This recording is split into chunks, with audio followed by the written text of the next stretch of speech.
Welcome to the Performance Enhancing Podcast. It's like steroids for your brain. A podcast for people looking to live life at their peak potential. Chock full of real-world tools and knowledge that you can apply in your life today.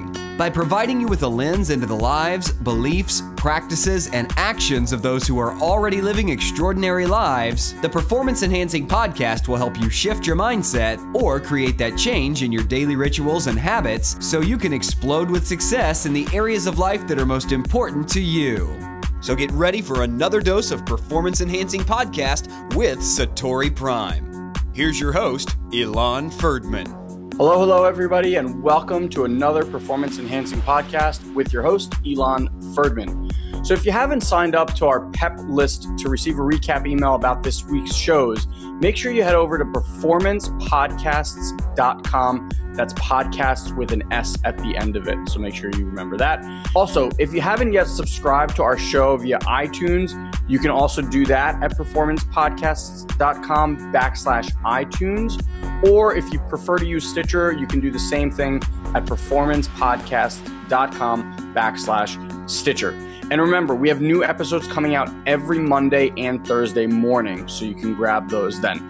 Lastly, if you want to keep up with everything that we do at SatoriPrime, you can always head over to our main site, SatoriPrime.com, and roam around. We have a ton of free content that we constantly update. And if any of you are looking for some mentorship around your marketing efforts, and I'm talking specifically about Facebook paid marketing on how you can use that to double, triple, or even quadruple your business, then we do actually have a couple of masterminds we run that can absolutely transform your marketing efforts in less than 90 days. So you can check those out by applying to see if you're a fit for one of them at SatoriPrime.com/mastermind. And with that, let's kick off today's show.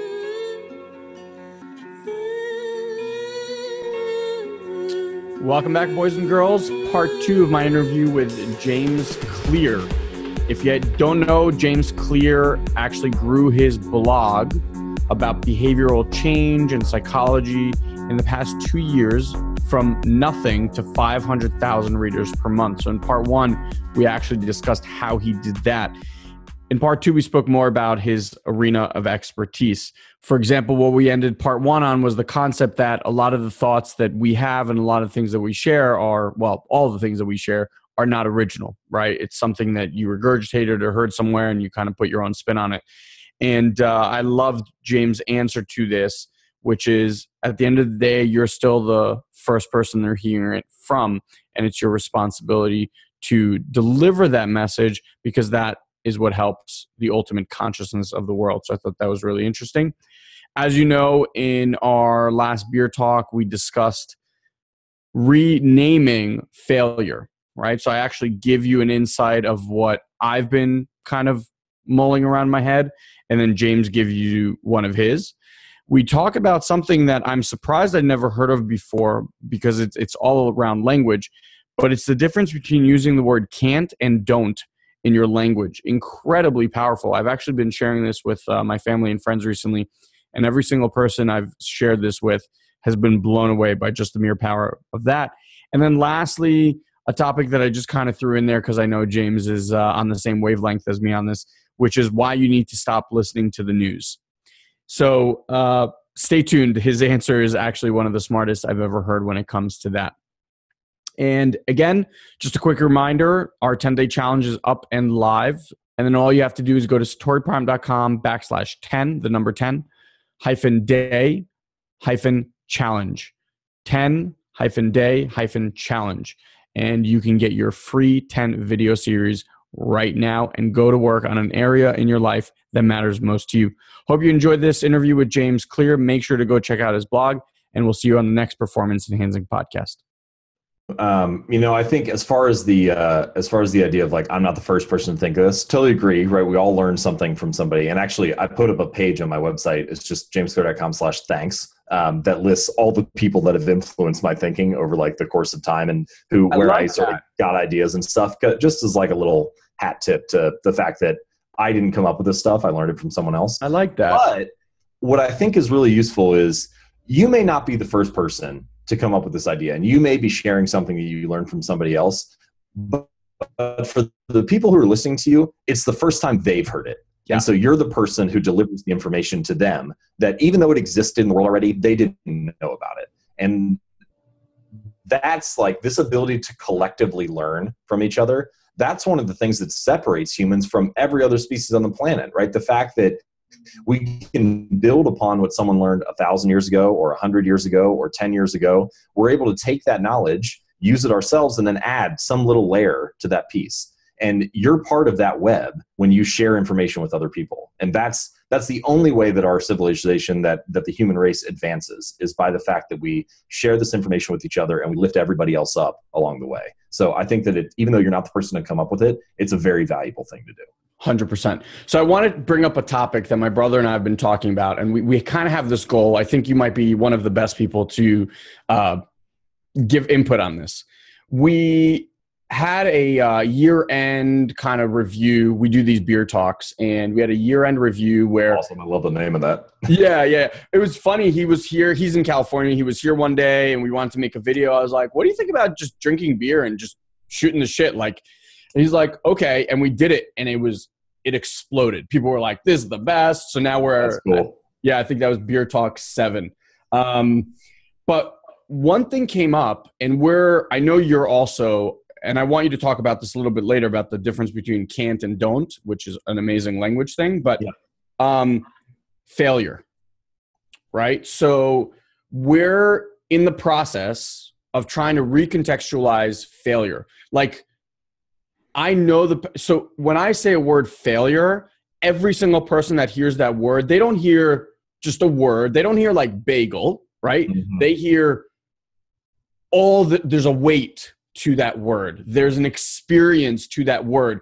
Some people have a positive experience, right? Like I'm sure I say to you, you have an amazing outlook on it, but other people are just like, oh, we were talking about like, well, what if we completely got rid of the word? And then when an experience happens, we just have a new word for it. And we create that so my kids grow up and they don't use that word anymore. They use some other word that actually has in it imbued all of the good things that we try to teach people about failure. Have you ever thought about how to recontextualize that whole world? Yeah, that would be the thing that I thought of when you said that is how other languages have words that don't translate, for example. Yes. And it's like, wow, what if there was a word in a different language that there were two words for failure? There was one that was the negative word, and then there was one that was a word for like a positive failure. Yes, like that. As an avenue to growth. You said in one of your other podcasts, I think a Finnish word, is it sushi? Sisu. Yeah. And I was like, damn, that's so sexy. Yeah. Sisu is this concept that it's like mental toughness and perseverance when you have no resources left, this ability to like continue moving forward. And I wrote it. So something like that, around failure, like some other. So I think the big distinction to make, I feel like, is that failure, a lot of people see the word failure as an indication of their identity. When they hear about failure, they think, I am a failure. This is an indication of my self-worth. This is an indication of how good I am at a particular thing. This is an indication of my skill level, all that. They wrap it up in their identity rather than seeing failure as a word that indicates an event that happened, not an identity that you have. And the one of the better ways that I've been told to think about it, I have a friend who worked at a science museum, but she wasn't a scientist. And she said, one of the things I learned working there is how scientists deal with failure. And she was like, they don't see failure. When a scientist sets up an experiment, they have their hypothesis, they have what they expect to happen, but then there's all these things that could happen. And if they get a negative result, it's not a failure. It's simply another data point that shows like the right direction to move in or gives an indication of where you should go after this. And that idea that failure is just a data point is a much different way to look at it than how most people spend their time thinking like failure is an indication of who I am. Failure is a definition of how good I am at something. No, failure is just a data point. This particular failure is a data point that allows you to move in a slightly better direction after that. And that can be hard to do because the other thing about failure that's tough is everybody can say that. I think in the entrepreneurship circles, especially, this idea that like failure is sexy and failure is, like something we all have to go through. I think it gets, it gets splashed around a lot. Yeah. But when you're going through it, nobody likes to fail. Like, it sucks to have to go through that, right? Like, imagine if we record this interview and the recording gets all messed up, or when you go to publish it, I don't know, slices up in some wrong direction. Like, you're going to be ticked off, right? Because you put this work in and then you failed on this particular thing. And it's no fun to have to put a fire out like that, or to do something and screw up. But you need those processes. It's more like failure is the cost you pay on the way to succeeding, not a result that is a final like finish line itself. Somebody has a quote, I can't remember who it is. It's like, failure's never final until you say it is. And if you let it be the definition or the end event, then it will be the end event. But if you just see it as the cost you pay on the way to succeeding, then it's not going to end up that way. Yeah. I mean, Wayne Dyer has that amazing thing where it's like, you go up to the driving range, you hit a golf ball and you aim, 300 yards dead ahead of you. And then it trickles like 6 feet, like right by this other guy's feet. And he's like, did you fail? He's like, some people will look at that as, I failed, I'm a failure. But he's like, no, you still produced a result. You just produced a result that drove it 6 feet this way and not 300 yards this way. So it's kind of in line with that scientific thing. I just know that the reason this came up in the beer talk was we were sharing the biggest lesson we learned that year. And inevitably, the biggest lesson is always tied to your biggest failure, right? Like the cataclysmic thing that happened that year, you end up, if you have the eyes, you end up learning. And my brother was like, I'm done with this word failure. And I kind of liked the idea. So we had all these people write in and everyone wrote, it was really interesting. People wrote different things. And what I've been toying around with was some like acronym. And I shared it with my brother yesterday, actually, LIP. And it stands for Life Lesson in Progress. Because I feel like that's all it is, right? It's like the data point. It's something that occurs. You can say it's good or bad, but at the end of the day, we all know that thing 5 years from now is going to be the biggest blessing that's happened in your life at that point. So that's what we're trying to come up with, like some way to create a whole new word around it. But I really like that. Thinking about this, there's this guy named Sean Croxton, and his I don't even know if he's the guy who came up with it, but one of the words that he throws out a lot is jerf. So he's a nutritional guy, so it's just eat real food. So like when people are like, what diet should I follow? And he's just like jerf. Or they always hashtag it and all this other stuff.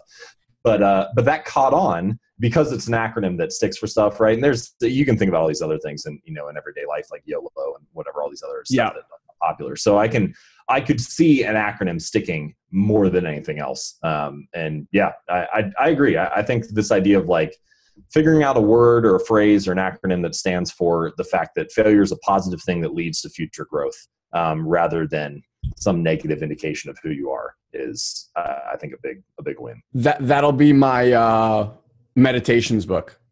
Nice. Nice. How cool would that be 2,000 years from now? Like, that's the word. People are still throwing your phrase into a hashtag. Yeah, that'd be good. Hopefully no hashtag, but like at least it'll be in the culture. All right. One other thing. So talk a little bit while we're on language, can't and don't, because I never actually heard it. And I think it's really, really powerful. Yeah. So there's a psychological study done where they had a bunch of people come into a room. They took this test, which they thought was the actual study, which of course it wasn't. So never, if you're in a psychology study, never believe that you're doing the thing they tell you you're doing. Anyway, so they took the test and then they left, and on their way out, they were offered either a chocolate bar or a granola bar. And there were a variety of different things they did. But what happened was they had two different cohorts during the test. And the first cohort, they had say, all right, when we offer you something, I want you to say, I can't do that. So like, here's some ice cream. I can't eat ice cream. Or here's whatever. I can't do this.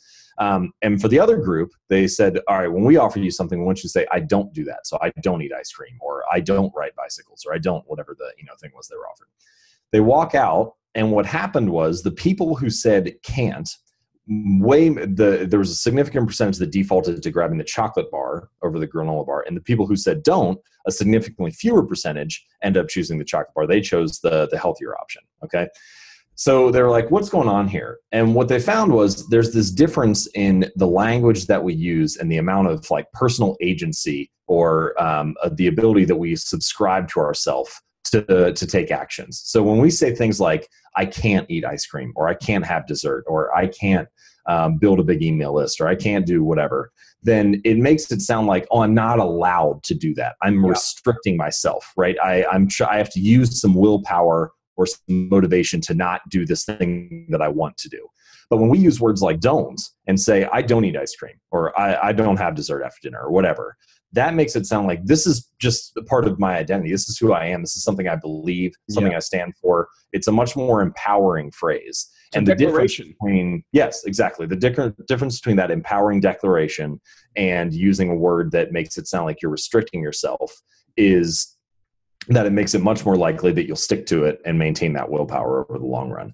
The other interesting one came with like a health study where they had people use can't and don't for exercise. And the people who said, I don't miss workouts, same thing, stuck to it much longer.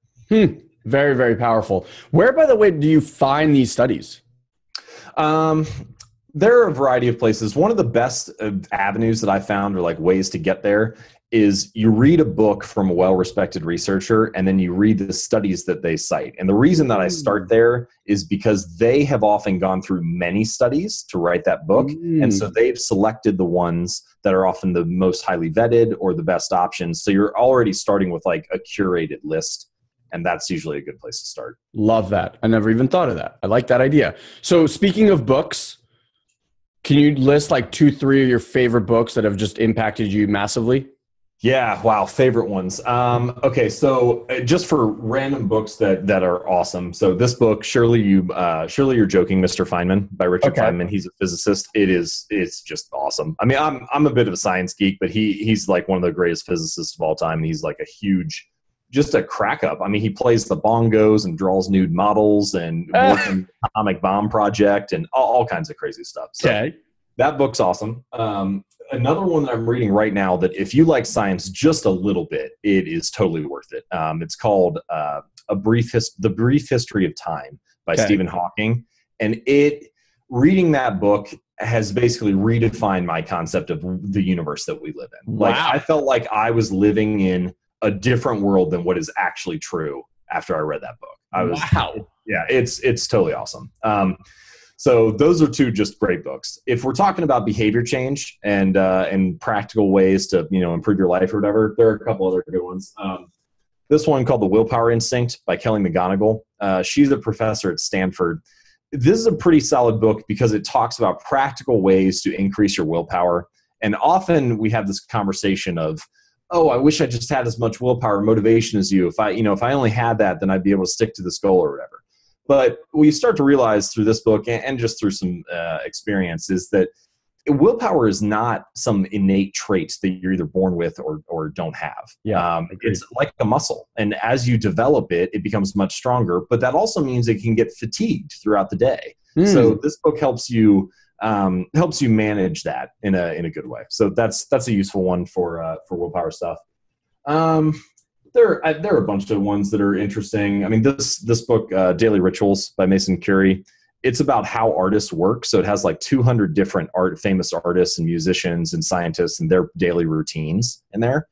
And probably the main takeaway from this book, it's cool just to read about people's stories, but the main takeaway is that there's no one path to success. But the one thing that everybody has in common is they work. That is like, I think there's a quote somewhere in this book that says like all the great men work hard. Like they never stop for a second. They never sacrifice. Like that's probably the one thing that was awesome for me to read. It's like, look, you can do things in whatever way you want as long as you put the work in. Yeah.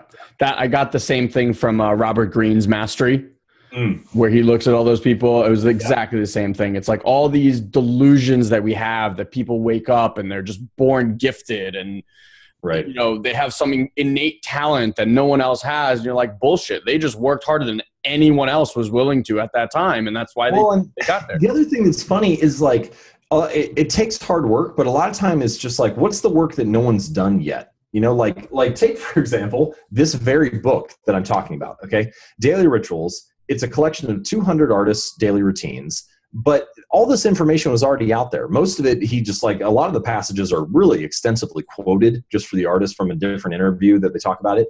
But no one had done the work of putting all that together yet, right? He's just happened to be the one who put together 200 different stories all into one book. And now he sells all these books every day just because he was willing to do the work that no one had done yet. Basically, it's not that he was smarter than everybody else or that he had some incredible genius that no one could see. It's just that he decided to do the work, and he should be rewarded for that. So I think he totally earned what he got. But that basic idea is, I think, very useful in a wide range of areas. Yeah. It also goes back to what we said before, which is, he learned the dance, he learned the fundamentals, he found an area that he could kind of use his creativity to do something. And that, I'm sure that was the easiest thing for him to do, was that, because he was already doing it and he loved it. Similar to like your blog, you're already reading all these articles. You're already doing all the research. Like putting it together for other people to see is just the easiest path for you. It's there. I want to ask 2 questions, and I don't know how long one will take, but you said something on your podcast, and I've had this conversation with so many of my friends, but you said it so eloquently. I literally just want you to say it so I can be like, I hope I can remember how to say it. You're going to say it perfectly. And I just want to play it to them and be like, this is what I've been saying all the time. And it's completely off topic, but it's news and media and all that stuff. And you also, you don't watch news, and everyone, I know people said to you like, how can you not watch news? Don't you feel uninformed and uneducated and all this kind of stuff? And your answer, I was like, God, I wish I could bottle that up and say it. What was the phrase? I don't remember the way you said it, but you said it in such a way where, like, my friends say the same thing to me. They're like, they love reading the news, wars in other countries and all these things. I'm like, what effect does that have on you and your life? Like, how does that improve? And they're in New York City, and New York City is like, everyone needs to be informed and you have to sit next to someone and sound smart. And I'm like, so here's my thing. I guess there are 2 pieces to this. One, I realized that listening and watching to the news did not make me a better person. It did not allow me to contribute something of value to the world. It did not allow me to spend my time in a way that delivered something more useful to the human race. It simply was a way to consume information that usually was negative because the news feeds off of our fear cycle. Mm-hmm. And this is fine, by the way. You start to realize this a little bit when you get into the industry a little bit more and you're creating content as well, like all these news stations are. They're just looking for a headline that gets people to pay attention. Yep. And so that doesn't necessarily mean that they're delivering the news that is the most important story. They're delivering the news that is the most interesting story, or the story that grabs people's attention. So that's the first thing, is that the news is not necessarily delivering the most important thing for you to know. Yeah. But the second piece, this idea that it doesn't help me be a better person, the typical argument against that is, okay, yeah, but you should be an informed citizen. You should be a good, citizen of the world. You should be someone who, cares about the things that are going on. I think that's true, but it should be true about things that you care about and that you seek out, not necessarily things that are pushed upon you and they're like, hey, you should care about this. Yeah. If you want to know what's going on with the situation in Syria, for example, great. Go ahead and read some articles about that. Actively seek it out. Figure out how you can donate or what you can do to make the situation better, or just to be more informed about it so that you can spread the word and other people can know and help out. That's fine if that's your goal, if that's your cause. For me, my time is better spent if I am writing articles that help make people's lives better, give them a practical strategy that they can implement, and then scale that and send that out to the 100,000 people or however many are listening. That's how I can help make an impact to the world. So it's not necessarily that, I don't know, the news is the worst way ever to spend your time, but I think there are higher leverage ways to spend your time. And for me, it was often an excuse to watch passively about the things that were going on rather than to do something actively to contribute to the world. The other piece about it is that, like, you have this circle of concern versus your circle of control, right? And the things that are within your circle of control are, you could donate $10, or you could choose to turn the TV on or off, or you could write an article right now, or you could read a book. Like, these are all things that you can control. But things that are outside your circle of control are things like what the stock market will do, what the headlines in the New York Times will be tomorrow, what's happening in the war in South Africa or whatever, right? Like, you have no control over that. That may be, and so I think the goal would be to shrink your circle of concern down toward your circle of control, so that you're basically concerned about the things that you can actually impact, rather than being concerned about and worried about a lot of things that really you can make zero impact on. Yeah. And ultimately, like you said, because they're based in fear and negativity, are just affecting all these other areas of your life, not thinking clearer, just what, I mean, it has a subconscious effect. I'm sure there are studies about, hearing like negative stuff all the time has a subconscious effect. Sure. Yeah. And so I think I guess to summarize, I think it's good to be informed, but I think it's important to be informed about things that you select and that you care about and that you're really interested in, rather than just using the excuse of, I'm going to be informed, and then you sacrifice all this time and energy that you could have used to contribute something to society, rather than consuming what's being put out. Brilliant. Thank you. I'm gonna edit that and send it to my friends. All right. Final question. I always ask this to the guests, but there's that cliche, I wish I knew then what I know now. And you've had, multiple business ventures and life experiences and things like that. What's something that you wish you would have known when, whatever you were younger, that you know now? Yeah.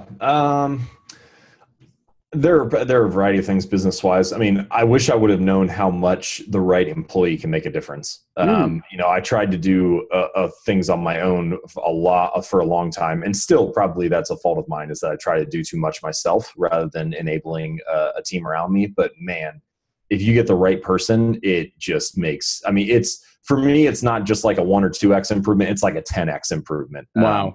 It's unbelievable how much that can help. So that's one thing. The second thing is that no one event will define you.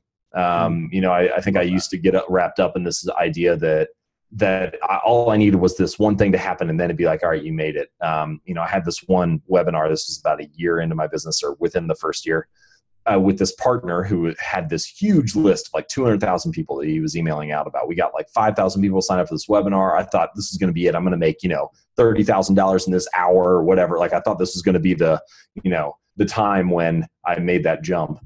And long story short, the technology completely crashed and it was a total disaster. It started like a half hour late. By the time we got to the end of the actual webinar, there were like 5 people on. I ended up selling like 1 copy. Wow. So it was this huge disaster. Obviously, he was not happy about it either. And, we haven't worked together since then. But it was fine. We're on fine terms. So he's like, we're not going to do anything.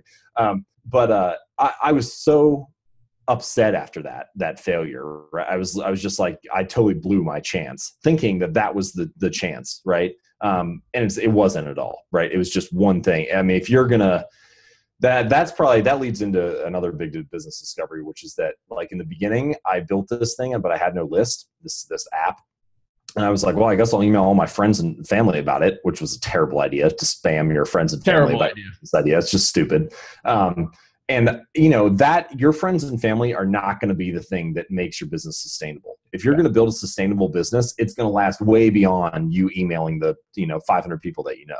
So that idea that any one event is what it takes is completely off. It's like, no, to build something sustainable, there's going to be many opportunities, many of which you will not get and will not succeed on, but many of which you will. And that's what makes a business successful, is the system and the repeatability of it. And if I had known that going forward, I might have been able to commit to that system and process a little bit sooner, rather than, it taking me 18 months or so to figure all that out. Yeah. Brilliant. Well said. Just out of curiosity, that event, the webinar, how many days, weeks, whatever, did that take you out of your flow?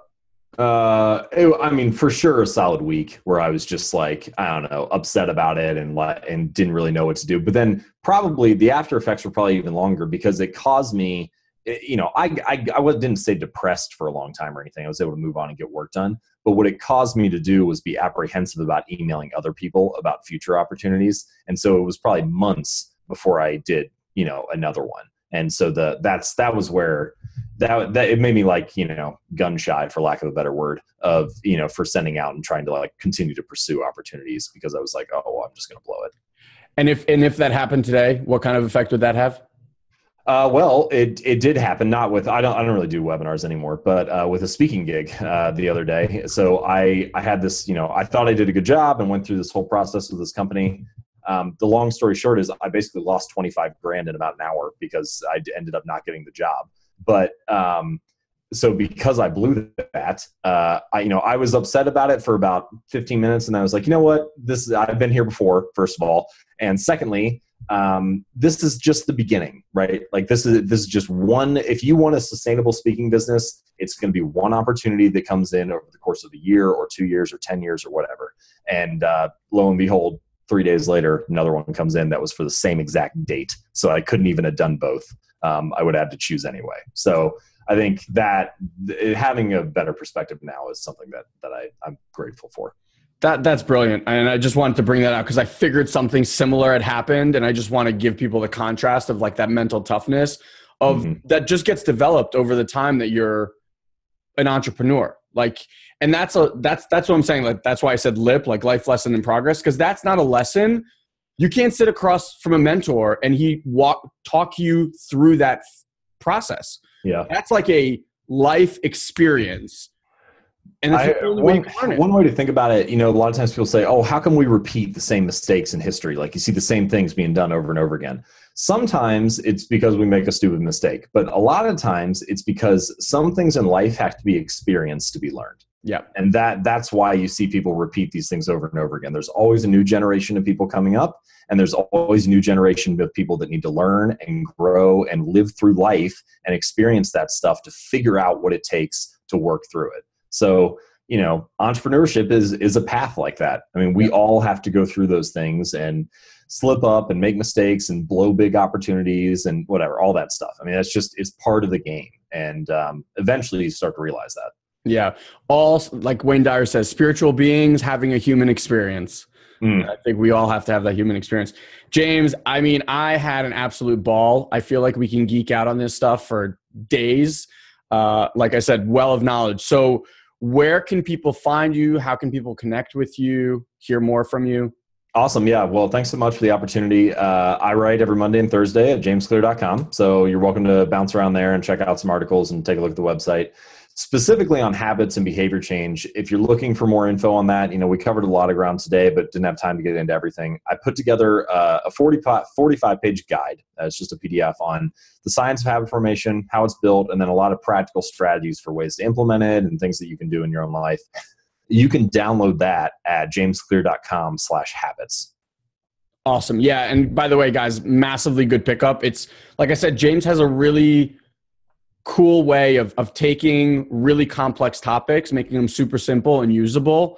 And you can breeze through that 45-pager in about an hour and get like amazing information. So thank you, my man. Absolute pleasure.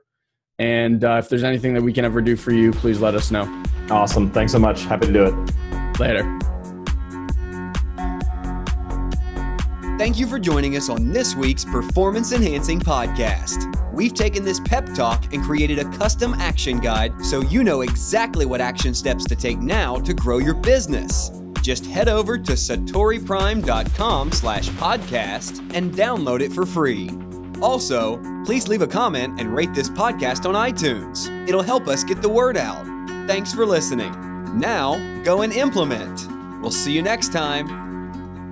Did you run through doors till you hit the floor? Did you